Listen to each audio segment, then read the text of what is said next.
Hi friends, welcome to the Shits and Gigs podcast, where we keep the vibe high, the humor gets raunchy, and things get spicy when we talk about food. I'm your host Meg Davis, and we are here in the bath tonight for an episode of Bath Bombz. I am just super excited to launch forward with these episodes because I've been trying to take an approach to have something what I am now calling big picture thinking.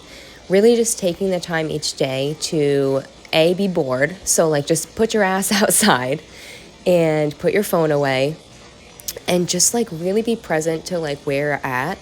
And then I don't know, just being present and bored in that same moment has really gotten me into these deeper leveled thoughts about just I don't know, existence, poop babies in the moon. Definitely check out that episode if you haven't already.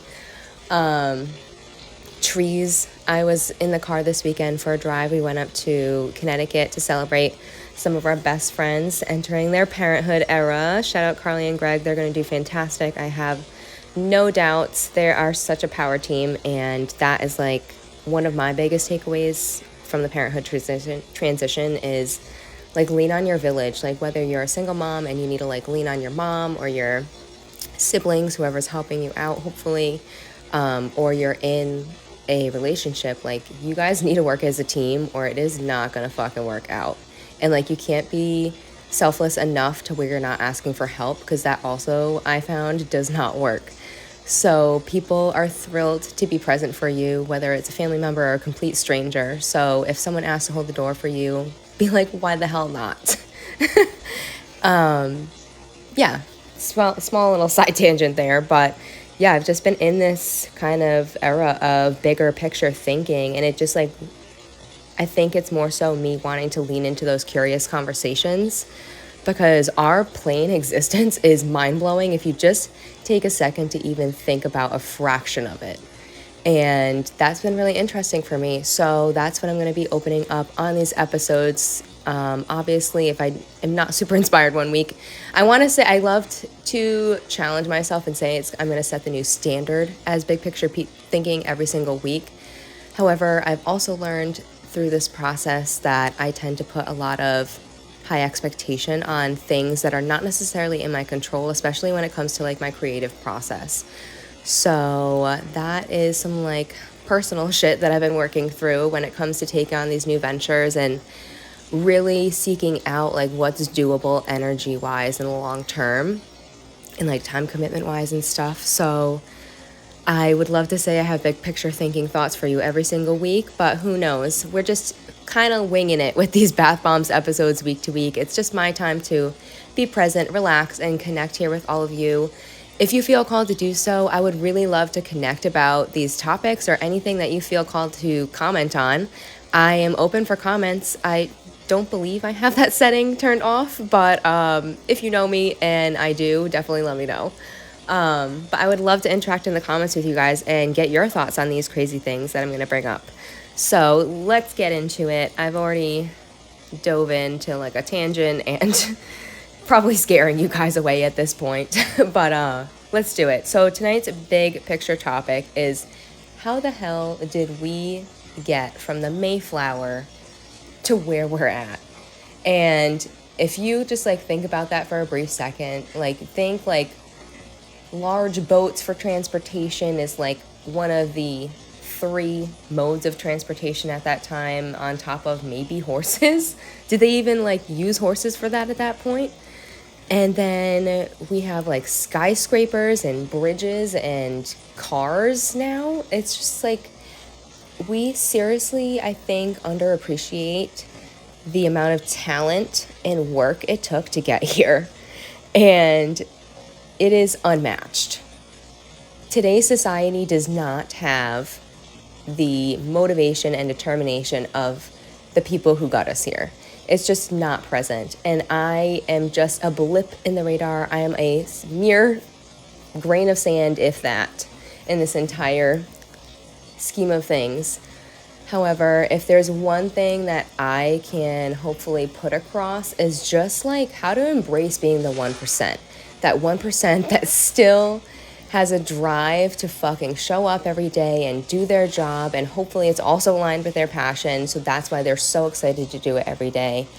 I feel like our society has just been so blinded by money and politics and all of these things, and we just have so quickly lost sight of co-collaborating our like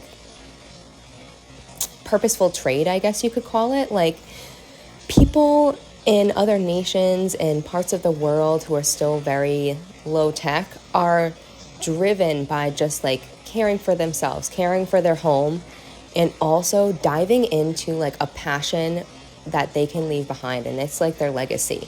And it is very rare to connect with someone and hear that they have that. So I would love to like help inspire people, just get tuned in and like figure out what their untapped talent is, because everyone has a special gift, whether you know it or not. And I would love to hear what you think your special gift is in the comments of this episode, if you feel like you know what that is. And if you don't, I challenge you to sit outside every day. Again, be bored and just like see what comes to you. You just never know. All right. And one other point I had about this is like kids are just not challenged to be bored nowadays and dream big. Like, we have all of these we're so overstimulated. Hashtag overstimulated. There's just so much going on all the time. There's so much pressure. Everything's so immediate and fast paced, and the expectation is that it's there right here, right now, always. And like, had him watch Elmo the other day. And they have this thing that flies around now. It's kind of like Dora and her backpack, but now it's like Elmo and this smartphone. Like, are you fucking kidding me? It's basically brainwashing our children right from the get-go to like always just be attached to their fucking technology to look for things, which I get it. Like, books, I'm not going to look at a dictionary if I need to know how to spell a word. So it is tough, though, to like find that balance of like not being so reliant on our phones. Like, I am heavily addicted to my phone. It is like a known issue. And especially when it's just family time, I really try my best to like throw it in a different room, or I literally was locking it up in a box at one point. And it is hard to find that balance, but God, if I can do anything, it's to keep Cam like creative and open and curious. He is so curious, and it's like crazy to see the young kids, that because a couple of my friends have young kids too. It's just like they're not tainted by like the limits of society yet. And if we could all just, even if my dozens of fans embrace this idea of just trying to get more grounded and present and embrace the ability of co-collaborating our skills for like a bigger purpose, man, that could be a different world. So let's do this. And I wasn't sure how long that tangent was going to go, so I did prepare 5 ways to show up as the 1%ers. I have, fun fact, a group chat with myself, my husband, and our best friend Nick. He is like this person that so randomly came into our life, but he just feels like family. And we have a group chat called the 1%ers because he is just one of those people that gets it. Like, he gets, like, in order to get the American dream, like, it's gonna take fucking work. Like, the odds that you're gonna be that overnight success on TikTok are so slim. And I'm not saying it's impossible, but to bet on that for your whole life, that's what our kids are doing right now. They have no desire to dive into a passion or into a skill because they think that they can just do like one silly reel and that's it. However, if you're a person and you're being like a creator on TikTok or wherever, and you're diving into that skill, like, there are so many talented people on TikTok, the painters, the makeup artists, the things like that, but those people are fucking grinding, and they're working probably 3 jobs on top of creating all that stuff until they make their big break, and people aren't really sharing that part of the journey as much as they should. So here's your 5 ways to show up as a 1%er. Number 1, one of my newest mottos has been always show up to win and do your best. And then know that the end result doesn't determine your efforts. So this was a big one for me when I was trying to rebuild my fitness routine postpartum.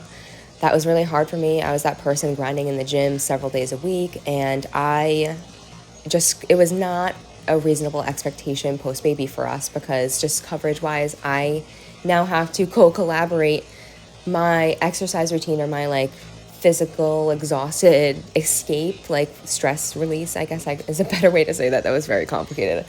I now have to co-collaborate that essence of like escaping in my mind through exercise. I had to capture that because that's what exercise was providing for me before I was a mom.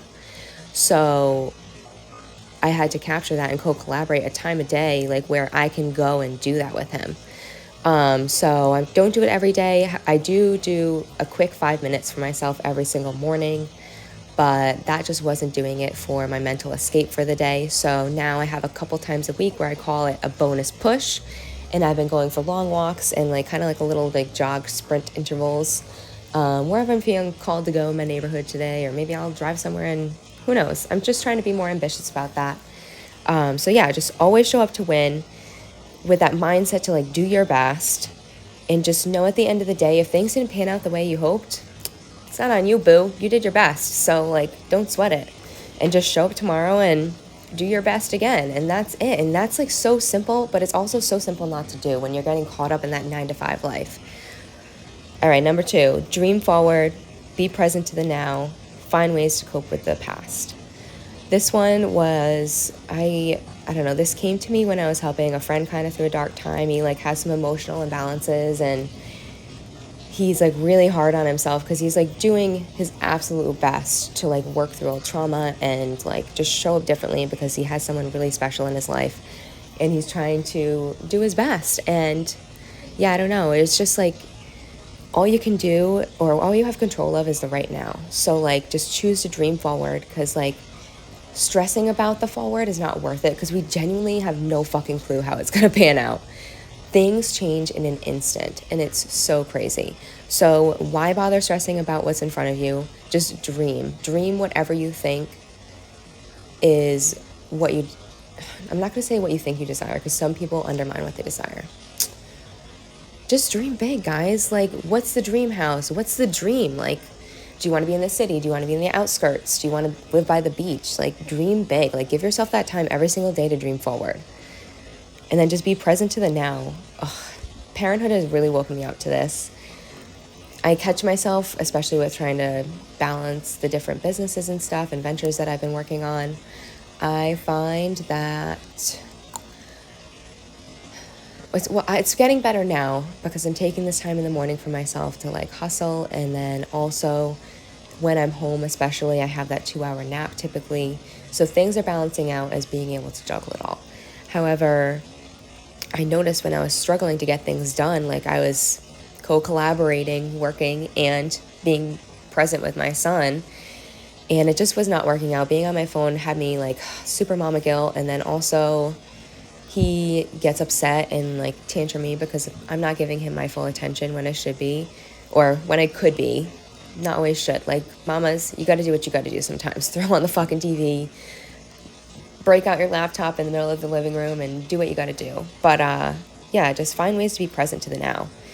And then find ways to cope with the past. You guys, you can't fucking ignore the past. It is deep-rooted in you, and it's gonna shine one way or another. So if you don't come to terms with it and like work through it, whether that be personally, whether that be with a therapist, like it's gonna haunt your ass. So find ways to cope with the past.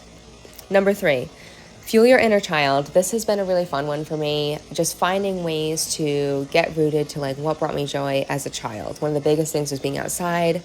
My friends, the Emrex and my sister and I, we'd used to like ride our bikes everywhere. It was so fun. One summer we did tennis camp, and I had this like stuffed animal elephant that had like headphones and it was a speaker, and I strapped that thing to my bike and we would like ride to camp every day. I just feel like our kids are missing out on so much of that, and like us as the adults now, like we have to find peace with that inner child and like fuel it, because we're losing that childhood. Like, it is non-existent. Everything's just screens, and kids are losing childhood. So if we don't fuel our inner child ourselves, it's impossible not to impact our kids, because they watch everything. So like, do things that you love and just like have fun. And if you have to co-collaborate that space, if you like being outside, garden with your kids. If that's too complicated, just sit in the grass and let them do whatever. I don't know. Like, there are ways. Just think about what emotion you're thinking you want to elicit, or what experience you want to elicit for yourself, and dumb it down to the easiest thing possible if life feels really hard. I promise you there's a way to love yourself. That you got 5 minutes a day. You can do it. Number 4, care about how you feel your mind, body, and spirit. Guys, you're an adult. You got to care about these things if you really want to live. Like, God. So eat nutritious foods. If you're feeling stuck and heavy about that section, I'm your girl. I will give you the healthy eats that also taste delicious with Nacho Average Prep available on the Patreon app. I'll also link it below. This is something we created a couple months back. I can't afford to go on a tangent because we're already 15 minutes deep here. But essentially, it is a meal prep guide and recipe subscription. The guides are meant to inspire and empower you in the kitchen so that you feel fully confident to prepare a meal for yourself and feel good about it. And then the recipes that are launched every single month are all macro friendly and are made with hearty ingredients. So ingredients in mind when it comes to everything. And also, most importantly, each meal is not expensive to make. We are cheap, easy, and fun at Nacho Average Prep. And we also got a little fun twist. I don't know why I went a little British there. I'm really leaning into my creativity moving forward, and I hope you're food smart like me and get excited about aioli, because we're going to be talking dirty on these recipe cards, and I ain't ashamed about it. So if you are total food smart and you enjoy food, but you are just trying to get on track with eating higher quality foods and just like gaining confidence overall in the kitchen, making it work like around your family or your busy life, like knowing that there is time to eat hearty foods and eat amazingly delicious food that you personally have made, and you don't need a lot of time, money, or effort really to do it. Like, it's so simple, or it's simpler than you maybe realize. So definitely check out Nacho Average Prep in the link below, or download the Patreon app and you can look it up. So yeah, like, eat nutritious food, guides. The way you feel when you eat good foods, not necessarily just good tasting foods, because those can be tricky sometimes. You can't like expect to thrive on a bowl of grease, even though butter tastes amazing. It's not necessarily, it can't be your number one food group, guys. Like, let's grow up here. And pay attention to like things that you're listening to. So like music, podcasts, there's so much nowadays. And pay attention to the people you're hanging out with. Like, who's your circle? Who's your village? Are they helping you grow and advance and like supporting you and pushing you in the right ways? Or do you like almost want to ignore them, or like trying to avoid them at all costs? Odds are, if you're feeling that way, why not just cut them off? Why are you wasting each other's time? Like, it hurts sometimes to cut off those long-term friendships that have kind of just like had their purpose and you're ready to go out the emergency exit. But yeah, just like pay attention to how you're showing up for yourself and your body, because you only got one life, you only got one body. Like, why not make that experience amazing? And lastly, move your body. Walk, dance, run, go on adventures. Like, do you, boo. Like, whatever feels good to move every single day, just fucking move. We need to stop being couch potatoes. Because, geesh, I don't know. It's just a scary world. Like, I hope no one takes offense to this, but I genuinely cannot fathom people. I don't know how to say this. It's just scary how people, like, how unhealthy some people are, is I think where I'm going to leave it, because I don't want to get canceled before I get started here. It's so sad to see how unhealthy some people are, and knowing there are options, and it's a lot simpler than we think. Like, if you just, my friends that are in that scary range, like you're 400, maybe even 600 pounds, that's scary, and life seems probably so small, but just know, like, it took time to get there. So it's going to take time to get out of that. You can't expect to be hundreds of pounds and lose all of that in a year span. That's a multi-year commitment, and you have to ask yourself if you're ready for that. And if you're not, recognize it's a necessary step and find people that can push you to make it a priority, because you are just like risking your life every day that you just choose not to. Damn, guys, this got deep today. All right, I hope I didn't scare you away with all this big picture thinking. But let's wrap this baby up. I'm going to give you a wellness mocktail, although tonight it's not necessarily a mocktail because it's only got 2 ingredients and one of them's water. So I just had to dive in. The amount of excitement and joy that comes to my body when Aloe or Herbalife's Aloe is present is just too much. So I had to share it with you guys. The Aloe is by far one of my non-negotiable products that I incorporate every single day.